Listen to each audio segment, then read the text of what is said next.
বন্ধুরা, আজ আমরা একটা জিনিস শেখাবো, সেটা হচ্ছে আমরা ইন্টেরিয়ার অফ দ্য আর্থ জানি, কিন্তু ইন্টেরিয়ার অফ দ্য আর্থে দেখি discontinuity means the common layer in between the two consecutive layers.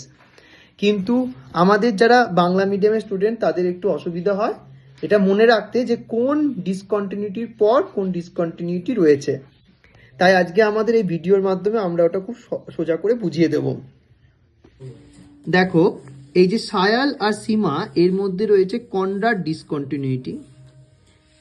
আচ্ছা, তারপর ক্রাস্ট আর ম্যান্টেলের মধ্যে রয়েছে মোহরোভিসিক ডিসকন্টিনিউটি। রেপিত্তি রয়েছে ক্রফেসীমা নিফেসীমা, তার মাঝখানে রয়েছে Repetti discontinuity. Outer core inner core, তার মাঝখানে রয়েছে লেম্যান ডিসকন্টিনিউটি।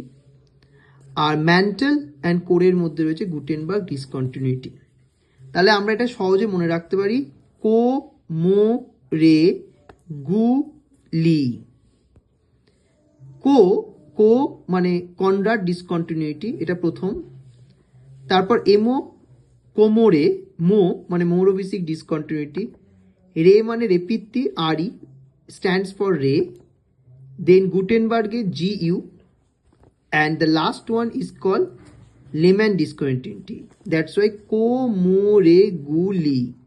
এভাবে মনে রাখলে তোমরা এটা খুব সোজাভাবে মনে রাখতে পারবে কোন ডিসকন্টিনিউটির পর কোন ডিসকন্টিনিউটি রয়েছে।